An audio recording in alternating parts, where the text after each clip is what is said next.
De 1861 à 1865, les États-Unis sont en pleine guerre civile suite à la sécession de la partie sud du territoire, qui déclare son indépendance et se renomme État confédéré d'Amérique.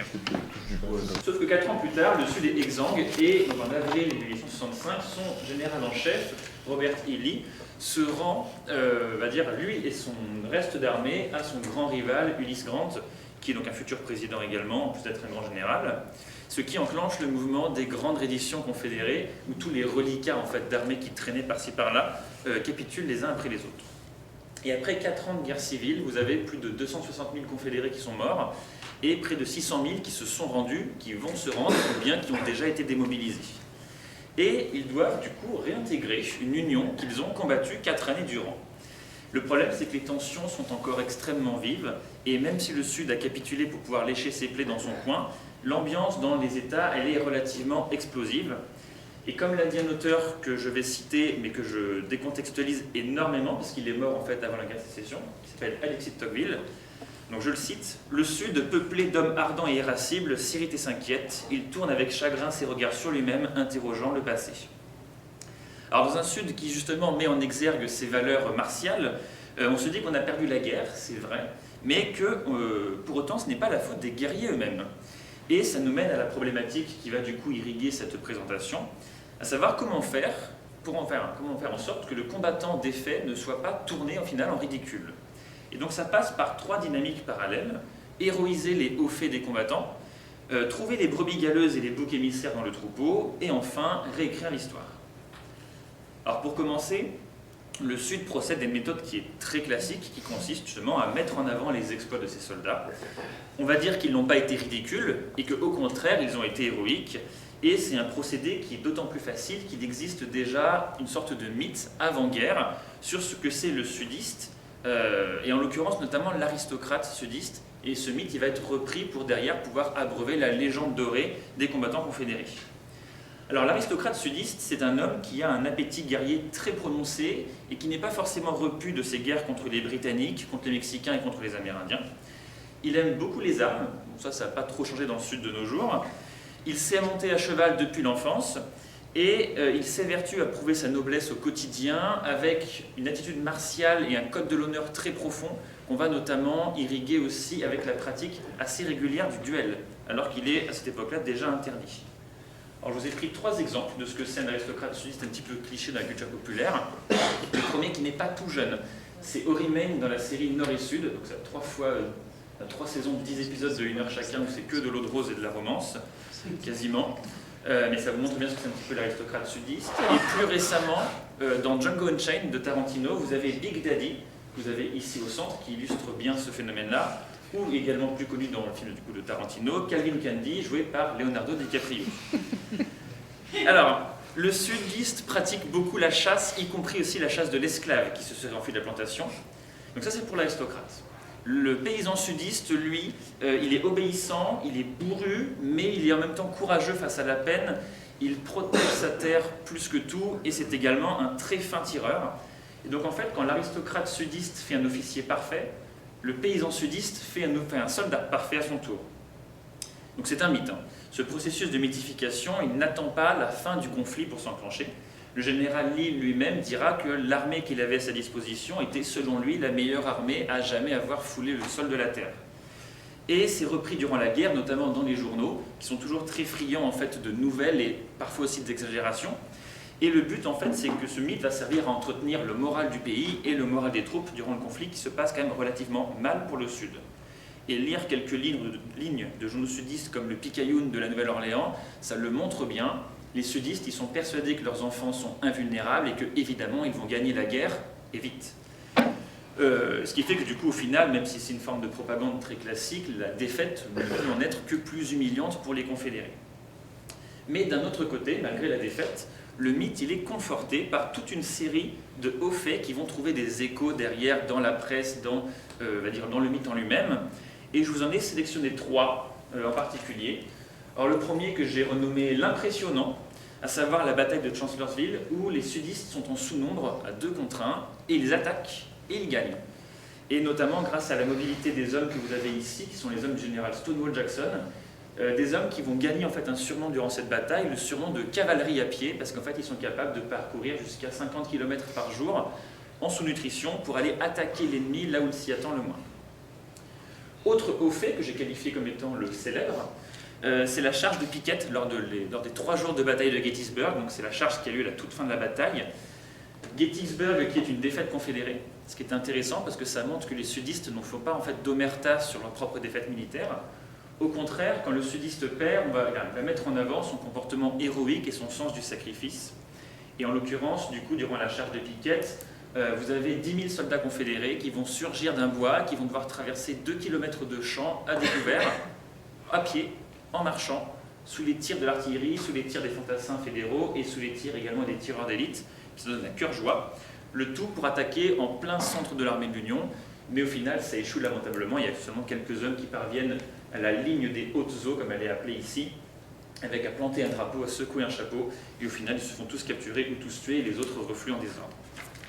Troisième au fait, plus original, du coup je l'ai appelé justement l'original, c'est un coup de poker du général que vous avez ici à gauche, John Magruder, qui n'a que quelques régiments à sa disposition face à une armée de plusieurs dizaines de milliers de nordistes. Mais Magruder, il a un cerveau, il sait s'en servir, et c'est un passionné de théâtre. Et ce qu'il va faire, en fait, c'est faire marcher son armée en rond, en permanence, pour que les soldats fédéraux qui l'observent à la jumelle aient l'impression qu'il y aura toujours des nouvelles troupes qui arrivent. Et à chaque fois qu'il est attaqué, il donne l'ordre à tous ses canons d'ouvrir le feu simultanément pour donner l'impression qu'il a beaucoup plus d'hommes et de munitions. En fait, il crame toutes ses munitions à ce moment-là. Mais le but, c'est que du coup, les fédéraux ont peur, ce qui est le cas, et leur offensive prend plusieurs jours de retard, le temps que lui reçoive des renforts. Et ces hauts faits réels, ils vont être réutilisés et complétés avec, on va dire, des statistiques qui sont décontextualisées. Et du coup, on va occulter que l'adversaire, en fait, a été capable, durant la guerre, de faire tout aussi bien. Alors, au niveau des statistiques, par exemple, on se rend compte que les nordistes ont perdu 100 000 hommes de plus durant la guerre. Alors, on se dit, évidemment, qu'individuellement, les confédérés se sont mieux battus, parce qu'il y a eu plus de morts en face. Mais c'est omettre le fait qu'ils ont mené une guerre défensive sur un territoire qu'ils connaissaient, et c'est omettre aussi le fait que la majorité des morts, grosso modo les 3/4, sont morts de maladie, tout simplement. Et quand on compare les pertes au combat, elles sont relativement similaires en nombre entre les nordistes et les sudistes. Alors du coup, on assiste à une incohérence. Pourquoi est-ce que le Sud aurait perdu si ses combattants étaient si parfaits? Alors pour commencer, on va dévaloriser l'ennemi. Ça, c'est un procédé qui est très classique dans l'histoire. On va dire que l'ennemi il a agi de façon déloyale et on va mettre en avant les exactions qu'il a commises, notamment contre les civils. Donc là, je place petite pub pour mon mémoire, où j'ai étudié justement les violences commises par les soldats nordistes contre des civils soi-disant neutres, les Français. Le problème, c'est que évidemment que l'ennemi a tout fait en sorte tout fait pour gagner, comme à Cannes, c'est logique, il fait tout ce qu'il peut pour remporter la victoire et la guerre derrière. Donc on a besoin de critères un peu plus dramatisants, et pour ça on va ajouter, on va dire, un soupçon de traître sur le gâteau, ce qui nous mène du coup à la deuxième partie de la présentation. Pour protéger le soldat sudiste de la honte de la défaite, on va trouver d'autres personnes à qui faire porter le chapeau haute forme. Alors les regards vont d'abord se porter outre-Atlantique, et on a deux postulants très prometteurs, la France et le Royaume-Uni, qui sont deux États qui voient d'un œil très favorable la division des États-Unis, les Britanniques car ça les venge de la honte suprême d'avoir perdu leur colonie, et les Français car ça leur permet de mieux développer leur influence en Amérique, notamment en instaurant un empereur fantoche au Mexique. Le Sud néanmoins ne se rend pas compte que l'Europe en fait est beaucoup plus liée au nord qu'au sud, malgré tout le coton qu'il peut lui promettre, et que l'Europe ne va pas se compromettre pour lui venir en aide. Et jusqu'à la fin du conflit, ça rend le Sud assez amer, mais en même temps toujours plein d'espoir. Et a posteriori, on pense en fait que c'était peut-être la seule chance des confédérés à voir les armées européennes qui seraient venues à sa rencontre pour le soutenir, aussi fort qu'aient pu être ses soldats dans le mythe ou dans la réalité. Sauf que c'est bien plus pertinent de trouver des boucs émissaires dans son propre camp. Et pour ça, la caste politique, elle est particulièrement ciblée, notamment parce que le système confédéré, il a une spécificité. Le gouvernement central a beaucoup de mal à imposer ses décisions aux différents États qui composent les États confédérés, comme le Texas, la Louisiane ou la Virginie par exemple. C'est une des bases fondamentales du système confédéré, c'est pour ça notamment aussi que la sécession a eu lieu. Sauf que les gouverneurs des États, qui ont un pouvoir immense, sont très jaloux de leurs prérogatives, et ils vont mener avec le gouvernement central une sorte de guéguerre permanente pour savoir qui va contrôler les hommes et les ressources. Et il y a des gouverneurs comme Zebulon Wentz, que vous avez ici à droite, qui a fait l'effort d'une fouille en plein air, ce qui n'est pas commun, qui gardent en fait des unités dans leur territoire en réserve au cas où. Mais au cas où quoi, on ne sait pas. Et ce qui se passe en fait, c'est que l'armée confédérée réclame des renforts durant tout le conflit, du début à la fin, renforts qu'elle n'a que partiellement. Et lorsqu'elle implose et que l'armée fédérale déboule par paquet de 15 000 hommes sur les États, eh bien, les maigres unités tenues en réserve en fait, sont incapables de résister et en général ne combattent même pas. Mais néanmoins, le suspect principal, même si on va responsabiliser les politiques, ça reste l'armée. C'est quand même globalement eux qui ont perdu littéralement la guerre. Et on constate néanmoins que la critique ne retombe jamais sur les simples soldats. Elle pourrait survenir pourtant, notamment quand on voit les taux de désertion qui sont faramineux dans les armées sudistes, notamment à la fin de la guerre. Les critiques seront plutôt tournées vers les chefs. Mais encore une fois, ça reste assez sélectif, puisque le mythe des soldats confédérés, il va aussi évidemment toucher et, on va dire, soutenir les généraux sudistes. Sauf, on va dire qu'ils sont réputés comme étant en général relativement audacieux et relativement intelligents. Mais comme l'a dit donc, un autre auteur de la guerre de sécession, Vincent Bernard, les généraux sudistes, c'est, et je cite, une étoile, quelques comètes et beaucoup de cailloux dans les bottes. Parce qu'en fait, il existe un véritable culte qui est voué à quelques personnalités qui n'ont pas démérité. Alors on pense notamment à Robert Lee, que vous connaissez peut-être, qu'on a vu tout à l'heure en image, mais aussi à certains de ses bras droits, comme Thomas Jackson, qui est un formidable guerrier, Jeb Stuart, qui est un général de cavalerie assez incroyable alors qu'il a à peine 30 ans, et il a un chapeau en plume d'autruche, pour l'anecdote, mais aussi d'autres généraux confédérés qui sont relativement connus pour leur haut fait, comme Joseph Johnston, Nathan Bedford Forrest, qui est connu surtout comme étant le premier fondateur et premier grand sorcier du Ku Klux Klan, et John Mosby. Donc ces personnages deviennent des intouchables en fait, et leurs erreurs sont totalement occultées ou pardonnées. Mais ce qu'il faut savoir, c'est que cette légende dorée, elle dissimule quelques bons gros losers, évidemment, des officiers du Sud qui font preuve d'un amateurisme flagrant, mais qui vont bénéficier, on va dire, du prestige associé. Alors je vous en prends un à gauche, Mansfield Lovell, qui est un général qui a quand même été un peu critiqué, mais pas autant que ce qu'il aurait dû, puisque en 1862, il abandonne littéralement et sans coup férir la ville de la Nouvelle-Orléans, qui est en fait la plus grande ville du Sud. C'est un petit peu comme si les États-Unis avaient abandonné New York sans se battre. Je change de page, évidemment. Non, c'est celle-ci. Et ça nous mène du coup tout ça à un sentiment de trahison. Alors on se dit que le Sud n'a pas perdu la guerre à cause de ses combattants, mais à cause de ses chefs qui n'auraient pas été loyaux.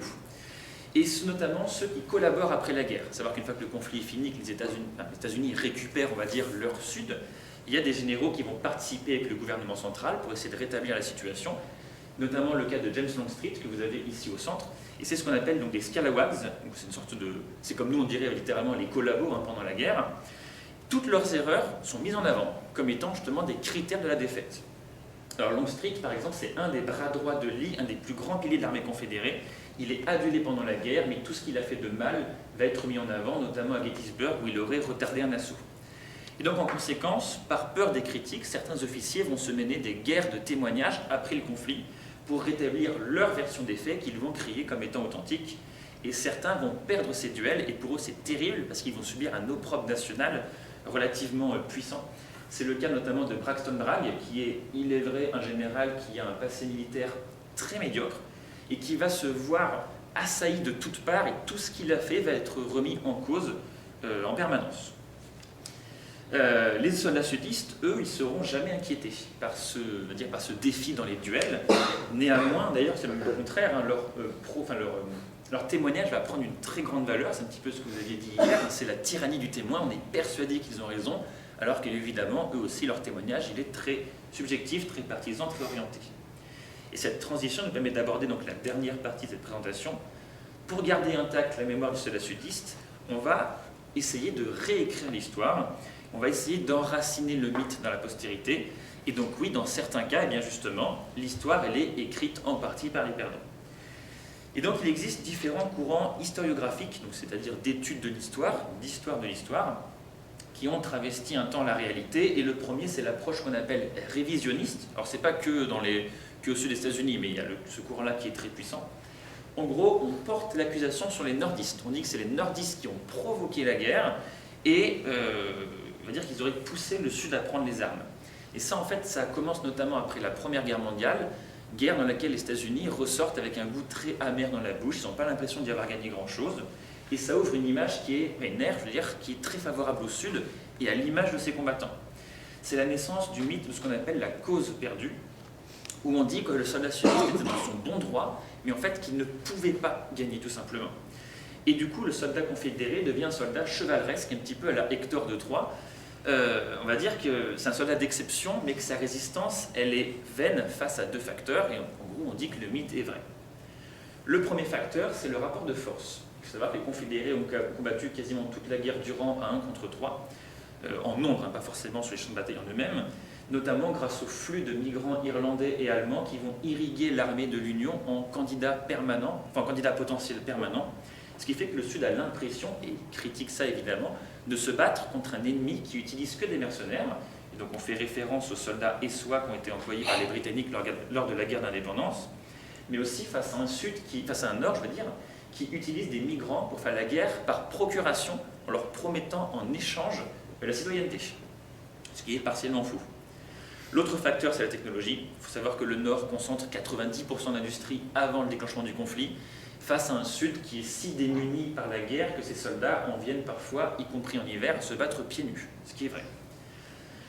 Du coup, le Sud transforme en fait ce conflit en une guerre asymétrique en adaptant le mythe du soldat confédéré. On ne dit plus que le soldat confédéré était un soldat invincible, puisqu'il a perdu. On dit juste que c'était un soldat parfait, un soldat d'exception. Et du coup, c'est un soldat idéal, c'est faire là ce qu'on appelle de l'histoire téléologique, c'est-à-dire faire l'histoire dans l'autre sens, prendre l'histoire à rebrousse-poil à partir de la fin. On ne dit pas là. De toute façon, le Sud ne pouvait pas gagner. Donc ils ont fait ce qu'ils ont pu. Mais c'est une grave erreur. C'est vraiment prendre l'histoire à rebrousse-poil, c'est une chose à ne pas faire. Et l'histoire téléologique, elle occulte le fait que le Sud aurait pu gagner la guerre et que jusqu'en 1864, la défaite est très loin au final. La guerre est très incertaine. Et que le Sud, au final, n'a pas été aussi brillant qu'il cherche à le dire, y compris au sujet de ses soldats. Et cette école-là, elle est complétée après la Seconde Guerre mondiale par une autre école de pensée qu'on appelle l'école du consensus, qui essaye de réconcilier en fait le nord et le sud du pays, tout simplement. Et pour cela, elle a un atout puissant, c'est qu'elle va prôner l'exceptionnalisme. Donc, ce qu'on appelle l'exceptionnalisme, c'est la tentation de persuader qu'une personne, un groupe ou un événement qu'on va vivre est au-dessus des autres, est unique, est original. Par exemple, le Covid, c'est une crise unique. Ça, c'est l'exceptionnalisme. Et bien, pour limiter la fracture nord-sud, l'exceptionnalisme états-unien va placer les États-Unis en posture de guide pour l'humanité, notamment durant la Seconde Guerre mondiale et durant le début de la guerre froide.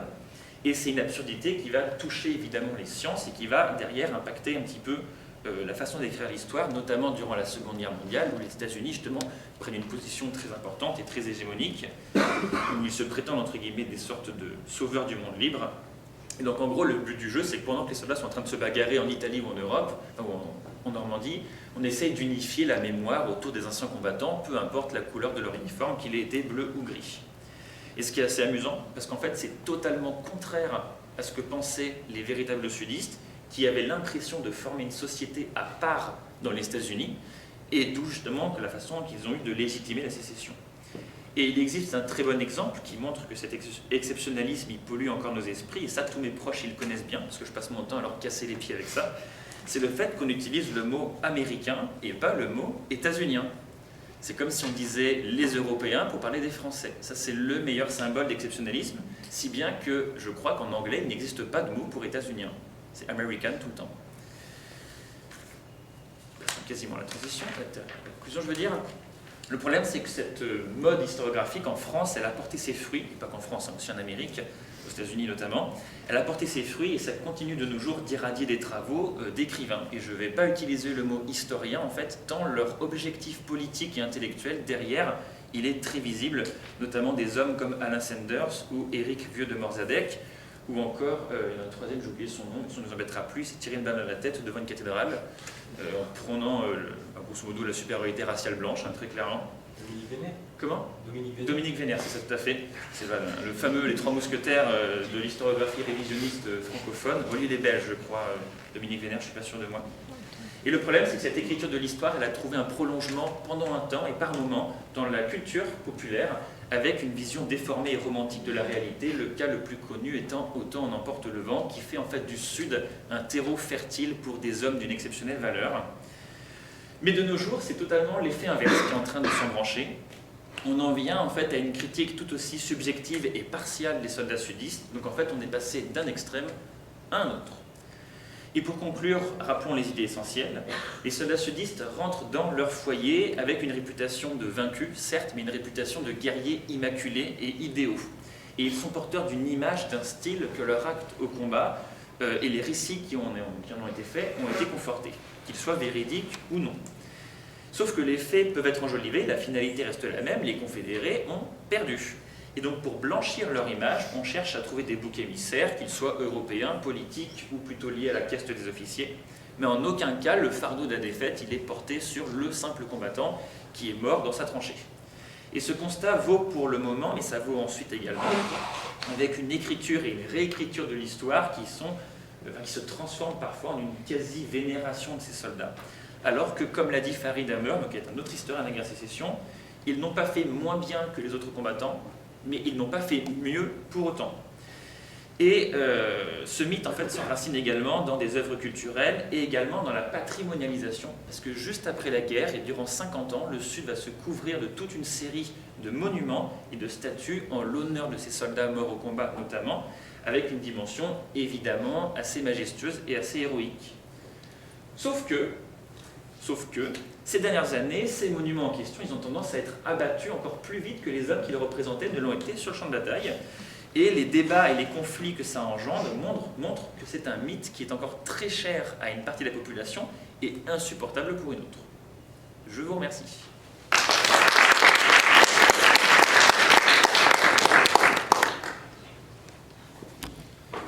Et alors, si vous avez des questions, que ce soit pour moi ou pour les autres camarades qui sont passés juste avant. Oui, monsieur Luguet. Moi j'ai une question. Qu'est-ce qu'il advient de ces généraux sudistes accusés de la défaite en fait, comme Braxton Qu'est-ce qui leur arrive ensuite? Parce que si le mythe du général sudiste c'est finalement le chevalier noble, il est atteint dans son honneur avec la défaite et en plus le fait qu'on lui mette tout sur le dos. Tout à fait. Alors certains sudistes, dans une pure, on va dire, dans un pur réflexe en fait de crainte, se sont enfuis à la fin de la guerre, notamment au Mexique ou en Amérique du Sud, ce qui préfigure les Allemands aussi après la Seconde Guerre mondiale. Mais la majorité en fait ont été, on va dire, tolérés aux États-Unis. Ils ont perdu leurs droits civiques pendant un temps. Le général Lee, par exemple, il n'a plus jamais voté, je crois, après la guerre, même s'il avait des fonctions, etc. Mais socialement, socialement, ils prennent un coup. Monsieur Lovell, par exemple, même si sur le moment on le tolère un peu, plus jamais il est invité à des grandes cérémonies dans le Sud. Clairement, ça devient un petit peu des boucs émissaires, des moutons noirs qu'on ne veut pas voir approcher, hormis pour eux ou aussi pour leurs fidèles. Donc on va dire qu'ils vont former des clubs, un peu des castes à part. Parce que Braxton Bragg, par exemple, alors, je ne connais pas le nom de ses généraux subalternes, mais il a des gens qui ont soutenu ce qu'il a dit, qui ont soutenu ce qu'il a fait. Alors c'est clair qu'il a pris défaite sur défaite, mais c'est parce qu'il avait une armée qui était 3-4 fois moins nombreuse qu'en face. Donc eux, ils ont l'impression de réussir à se légitimer. Le reste du Sud, on les écarte un petit peu. Les Scawalades, ceux qui sont plutôt des traîtres, eux, vont parfois tendance à avoir envie de repartir plus vers le nord, pour justement se mettre un peu plus en sécurité, on va dire, sociale, et aussi, on va dire, en véritable sécurité, puisqu'après la guerre de sécession, le Sud, c'est un moment compliqué. Pendant une vingtaine d'années, il y a des violences vraiment assez importantes. J'ai pas de sources comme quoi des généraux auraient pu être inquiétés ou autres, mais je pense que Braxton Bragg, il passe pas dans la rue sans qu'on le remarque et sans qu'on lui fasse comprendre qu'il a perdu des batailles. Mais après, j'ai pas beaucoup plus d'infos que ça. Oui. Est-ce qu'il y a des tensions vraiment autour d'anciens nordistes, d'anciens sudistes entre eux après la guerre, au point de pouvoir en venir aux mains, des échanges un peu virulents et directement dans l'après-guerre, et même, je ne sais pas, 50 ans plus tard? Dans l'immédiat après-guerre, oui et non. À savoir qu'Abraham Lincoln, justement, est tué par un fanatique pro-sudiste qui avait peur en fait qu'il mette son pays à genoux et qui n'avait pas compris qu'au final c'était le seul politiquement qui voulait essayer de réunir l'Union. Donc oui, sur le coup, il y en a. Alors les violences en fait, vont très vite se tourner contre les Noirs notamment, les anciens esclaves qui sont affranchis, qu'on va priver de leurs droits, etc., qui vont parfois être lynchés. Vous avez peut-être déjà vu des arbres où il y a des dizaines de personnes pendues simultanément, comme des grosses guirlandes de Noël, littéralement, avec des violences assez sévères. Il va y avoir aussi des mouvements de résistance un petit peu contre les soldats du Nord, des actes un petit peu de vandalisme ou d'insultes éparpillés. Mais c'est un peu curieux, mais visiblement, quand on regarde notamment les cérémonies derrière où on se fait un peu une sorte d'anniversaire des batailles, les vétérans en eux-mêmes n'ont pas l'air de trop tenir rigueur à l'adversaire. Alors évidemment, ceux qui se rendent aux commémorations pour aller serrer la main des sudistes et des nordistes, ils viennent et on sait qu'ils vont venir dans un bon esprit. Mais il n'y a pas l'air d'avoir eu trop de critiques mutuelles. C'est plus en fait les civils qui se sont emparés d'ailleurs de ce problème-là. Les combattants entre eux, on va dire, ils étaient plutôt j'ai perdu ou j'ai gagné, mais on a tous subi la même chose, on a tous traversé la même épreuve. Il y a quelques petits quand même cas particuliers, notamment un que vous connaissez beaucoup. Alors c'est souvent en fait d'anciens confédérés guérilleros qui ont servi sous les ordres de Mosby, de Forrest ou d'autres encore comme Morgan, qui ont en fait refusé la défaite et qui ont appris des techniques de banditisme et qui vont d'ailleurs appliquer ces techniques-là dans l'Ouest américain, notamment les frères James. Jesse James et son grand frère Frank et leur cousin du gang James Younger, qui vont devenir en fait des braqueurs contre le gouvernement. Eux, ils seront adulés par une partie du Sud. Mais hormis ces quelques-là, on va dire, qui ont appris dès la guerre à devenir de véritables salopards, littéralement, Jesse James, il a tué des gens, il avait 15 ans, je crois, quand il a commencé. Il y a une sorte de blackout après, où en gros on se venge notamment d'ailleurs contre les populations noires. Très clairement, c'est eux qui vont prendre à la place des autres, grosso modo. En soi, nordistes, sudistes, après, vont plus s'ignorer qu'autre chose.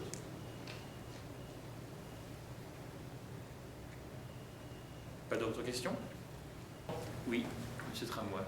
Tu as dit que les sudistes auraient pu gagner la guerre.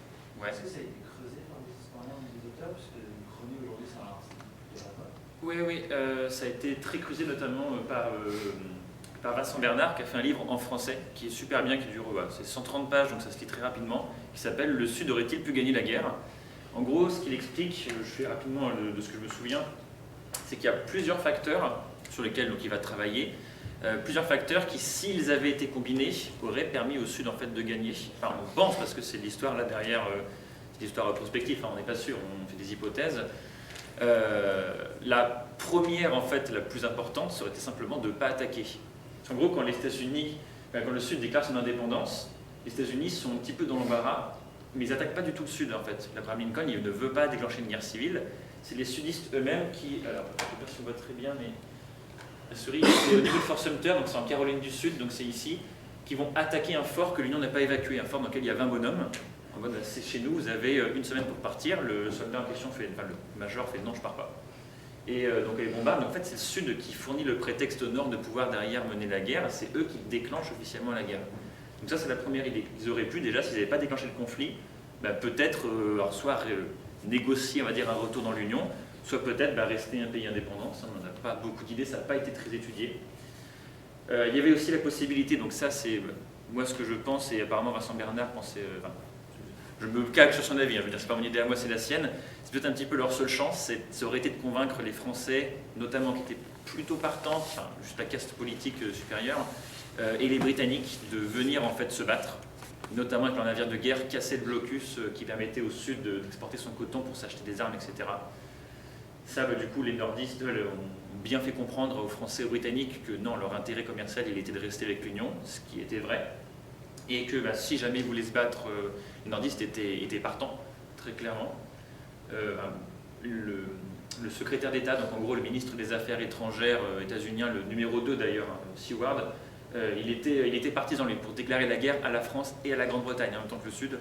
Ce que Lincoln lui a fait non, une seule guerre à la fois, on ne va pas réussir sinon. Donc ça aurait pu marcher. Après, il y a aussi toujours des débats techniques sur est-ce que le Sud ils auraient pu, avec une bataille éclair, écraser le Nord et prendre Washington. Ça, c'est un peu le grand fantasme du général Lee, qui est disciple, on va dire, de Jomini et des guerres napoléoniennes. Donc lui, il est pour la bataille décisive. Et nous savons tous les deux très bien que la bataille décisive, c'est une chimère en histoire. Ça ne marche pas. Et en fait, on se dit, oui, d'accord, peut-être que les sudistes auraient pu, par exemple, gagner à Gettysburg, capturer Washington. Et alors, super, ils ont pris une ville, je crois, de 50 000 habitants à l'époque, donc c'est même pas en plus la plus grande ville des États-Unis. Quand Richmond est tombé, donc la capitale sudiste que vous avez ici, là, est tombée à la fin de la guerre, c'est pas pour autant que les sudistes ont arrêté de se battre. Donc, la voie des armes, en fait, en tant que telle, toute seule, mine de rien, c'est quand même 1 contre 3, et ils ont moins d'armes, moins d'équipement. À un moment, ils ont beau avoir des soldats qui sont réputés pour être braves, ça suffit pas non plus forcément, quoi. Donc on pense que c'est plutôt politiquement et diplomatiquement qu'ils auraient pu tenter le coup. Et il faut le dire aussi, s'ils avaient été moins cons et qu'ils n'avaient pas attaqué les premiers, très clairement, ça aurait pu peut-être tout changer. Après, ça va. On ne sait pas comment aurait fini par réagir le gouvernement fédéral. Mais voilà, ils se sont trop précipités, ils ont été trop orgueilleux, et ils se sont tirés une balle dans le pied eux-mêmes. En gros, en fait, donc, le Sud produit beaucoup de coton, dans la zone qui va ici de la Louisiane jusqu'à la Caroline du Nord et à la Virginie. Ce coton, c'est leur seule chance, en fait, c'est l'exporter en Europe pour acheter des armes, parce qu'ils n'ont pas assez d'armes, et des munitions et des bandages. Ils ont assez de nourriture, hein, sur place, c'est pas un problème, c'est les armes, les munitions, les bandages. Sauf que vu que les Français et les Britanniques sont pas très chauds pour intervenir, aider les sudistes, Jefferson Davis et le gouvernement confédéré font « Ok, on coupe les approvisionnements en coton ». Du coup, les Français et les Britanniques, ils ont une petite série de grèves, etc. pendant quelques mois en 1861-63. Puis en fait, après, ils vont acheter leur coton en Égypte et en Inde. Et c'est pour ça que de nos jours, les plus grands producteurs de coton, c'est l'Égypte et l'Inde. Ils se sont fait littéralement, ils ont littéralement doublé les États-Unis à ce moment-là. Et en fait, quand les sudistes disent bah ouais, mais en fait, on n'a plus d'argent, on n'a plus de quoi acheter des armes, on n'a plus de quoi acheter des munitions. Et par contre, les fédéraux, eux, ils sont en train d'arriver plein pot avec des armées de 100 000 hommes. Il va falloir combattre sur tous les fronts. Vite, on relance l'export de coton, mais c'est trop tard. Parce que justement, toute la zone qui est là, qui est maritime, en fait, maintenant, elle n'en peut plus. Et à ce moment-là. Et en conséquence, à ce moment-là, sous un blocus, et c'est trop tard, en gros, il n'y a plus qu'un navire nordiste, un navire sudiste sur 4 qui arrive à passer, et du coup, une chance sur 4 de réussir à revenir dans l'autre sens après. Donc, ils ont pas les moyens économiques de tenir, et clairement, ça aussi, ça leur tire une balle dans le pied. Si dès le début, ils avaient constitué des réserves financières costaudes en continuant d'exporter le maximum, ils auraient peut-être pu tenir. Mais Vincent Bernard, il est quand même relativement pessimiste. Hein, c'est quand même mal barré dès le début. On pense aussi qu'on aurait peut-être pu jouer, les sudistes auraient peut-être pu jouer en 1964 avec l'élection d'un autre candidat qu'Abraham Lincoln, sauf que l'autre candidat en liste, c'est George McClellan, qui est un ancien officier nordiste qui a combattu les sudistes. Il n'est pas spécialement pour la paix non plus. Il a été humilié militairement, il a été d'ailleurs humilié politiquement, mais on sait que on pense que s'il avait été président, il n'aurait pas essayé d'être plus sympa avec le Sud que l'a été Lincoln pendant le conflit. Savoir, vous vous soumettez tout de suite, maintenant, sans condition. Donc peut-être qu'ils auraient pu gagner, mais ça a fait chercher Vincent Bernard, ça a fait chercher aussi aux États-Unis. Mais les sudistes eux-mêmes sont très farouches à ce niveau-là, et il y a le mythe du Sud renaissant, qui s'appelle le Sud va renaître, va se relever. Pas trop la période en ce moment pour faire ça, et il y a des gens qui s'amusent encore de nos jours à brandir la menace de la sécession, notamment en Californie ou dans le Sud. Ça n'a plus rien à voir, on va dire, avec The Origins. Quoi. Oui. Juste une question concernant les États qui ne sont pas colorés, oui. Qui sont neutres. En fait, c'est qu'ils ne sont pas encore des États. En gros, en bleu, vous avez l'Union, en gris, en gris, voici, ça passe comme bleu et gris. Certains États sont coupés en deux, c'est notamment le cas du Kansas, ici, du Missouri, de la Virginie. Donc à la base, la Virginie prenait cette partie-là, mais il y a une partie qui restait à l'Union, et du Kentucky. Donc eux, ils sont coupés en deux. Tous ceux qui sont ici en beige dans la carte, en fait, c'est que ce n'est pas encore des États. C'est notamment des territoires qui sont, entre guillemets, officiellement aux Amérindiens, dans lesquels il y a des colons britanniques au nord, c'est un petit peu mexicain au sud, des sudistes et des nordistes, mais tant qu'ils n'ont pas atteint un certain seuil de population, ils n'ont pas le droit d'être reconnus comme État. Donc, en gros, la zone qui est là était encore favorable aux sudistes, vers l'Arizona et le Nouveau-Mexique actuel. Tout le reste, et l'Oklahoma aussi, tout le reste était en fait peuplé d'Amérindiens ou de gens plutôt favorables à l'Union, mais qui en fait n'en avaient pas grand-chose à fiche de la guerre. Donc, ils se concentraient sur leur propre survie, on va dire, dans les contrées un peu hostiles, et le conflit, ça les intéressait pas trop. Oui. Une autre petite question.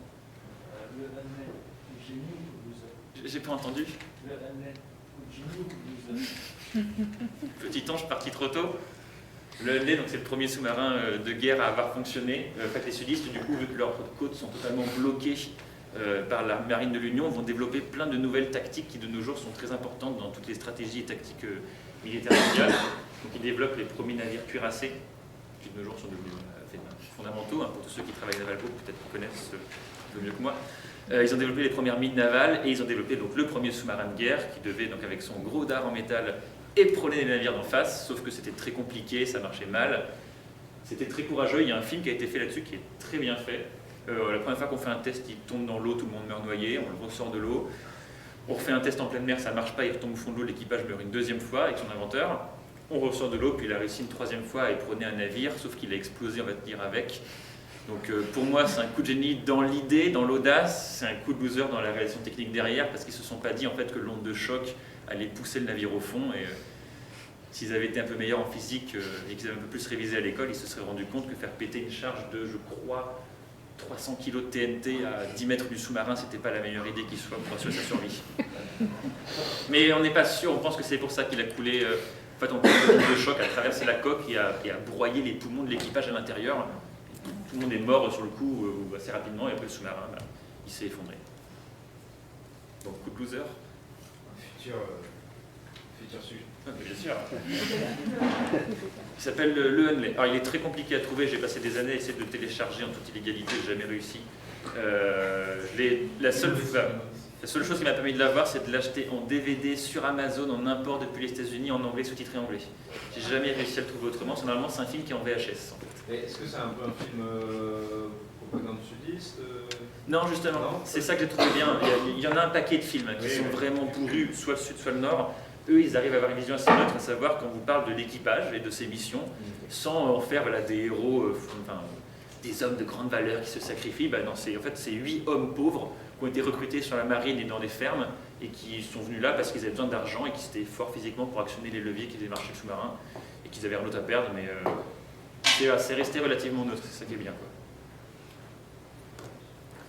Alors, on approche de l'heure, je conclue très rapidement pour ce projet. Merci beaucoup d'être venu, merci beaucoup de nous avoir soutenus, merci beaucoup de nous avoir permis, M. Bruno, de venir aujourd'hui, et merci beaucoup d'avoir parlé et d'avoir écouté. Ce projet, peut-être qu'on pourra continuer l'année prochaine sous un format similaire ou différent, pourquoi pas. Je vous rappelle, tous ceux qui seraient intéressés, tous ceux et toutes celles,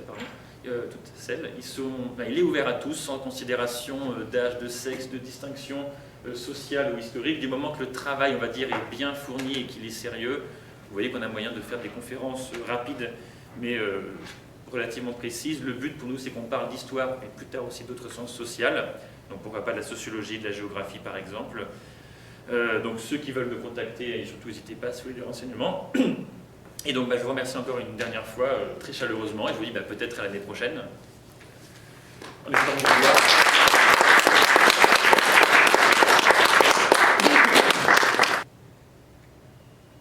Pas d'autres questions? Moi j'en avais éventuellement une dans ce cas-là à reposer à M. Luguet que je n'avais pas pu marquer tout à l'heure. Vous continuez à parler des techniques infamantes qui étaient reprochées à Carthage. Est-ce que les Romains, eux aussi, tu as des exemples de techniques infamantes qu'ils auraient pu faire? Est-ce qu'en gros ils ont reproché à Carthage des choses qu'eux-mêmes ont faites parce qu'ils ont perdu à ce moment-là? Ou est-ce que, non, vraiment les Romains... Étant donné que les sources sont écrites par les vainqueurs, on ne peut pas dire que l'armée romaine a été infâme. L'infamie, ça a été travaillé par un historien dont j'ai plus le nom, mais ça va toucher surtout quelques personnes. Ça va être dégradé, ça va être des consuls qui ont mal géré la province, qui ont mal géré les armées, et c'est pour ça qu'il y a eu une défaite. Mais comme on passe relativement souvent la défaite romaine sous silence, l'armée romaine se bat toujours à la loyale. Et c'est pour ça qu'elle gagne. Parce qu'elle est favorisée des dieux. Donc elle ne peut pas perdre à partir du moment où les dieux sont avec elle. Et la tactique infamante, comme utiliser des faux prisonniers ou autre, ça ferait en sorte que justement les dieux se retournent contre celui qui a utilisé ça. Et d'ailleurs, finalement, c'est ce qu'on pourrait mettre en avant. Finalement, Hannibal, il a utilisé cette tactique, mais il a fini par perdre la guerre. Donc les dieux se sont retournés parce que les dieux ont retrouvé Rome, parce qu'on a eu des sacrifices, parce qu'on a eu des pratiques assez particulières, c'est-à-dire que les oracles qui étaient pris à Delphes, on a envoyé un représentant à Delphes pour retrouver de nouveaux oracles, et on a utilisé des sacrifices qui n'avaient pas eu lieu à Rome depuis un certain temps, c'est-à-dire qu'on a eu recours au sacrifice humain.